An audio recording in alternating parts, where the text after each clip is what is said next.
चंदना गछिया कटाइले आसन लगाइले हो।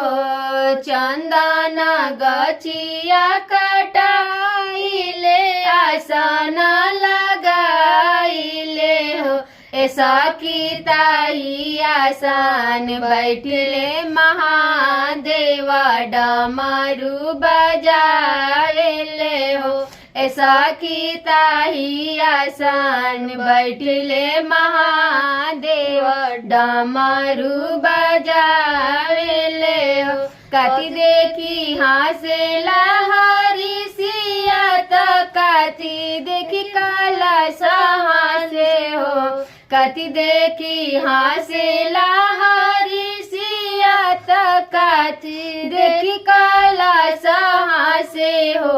ऐसा की काती देखी हासिले महादेवा डमरू बजाइले हो। ऐसा की काती देखी हासिले महादेवा डमरू बजाइले हो।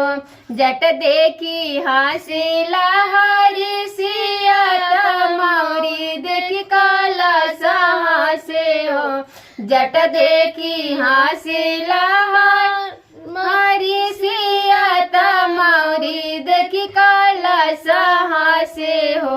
ऐसा की गौरा देखी हासिले महादेवा डमरू बजाइले हो।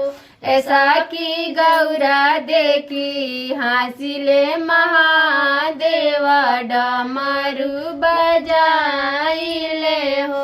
कति देखी हासिला नगवा कतिया देखी डमरुआ हासे हो।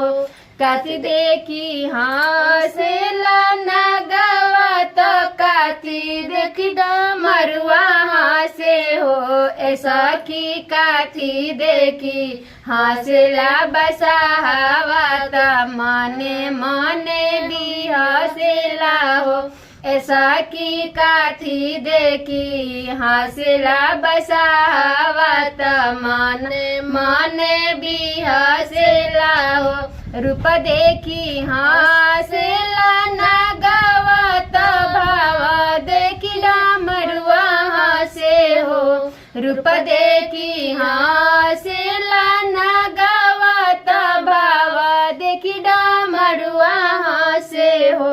ऐसा की जोरी देखी हासिला बसावा तो मना मना भी हासिला हो। साकी जोरी देखी हासिला बसावा तो मना मना भी हासिला हो।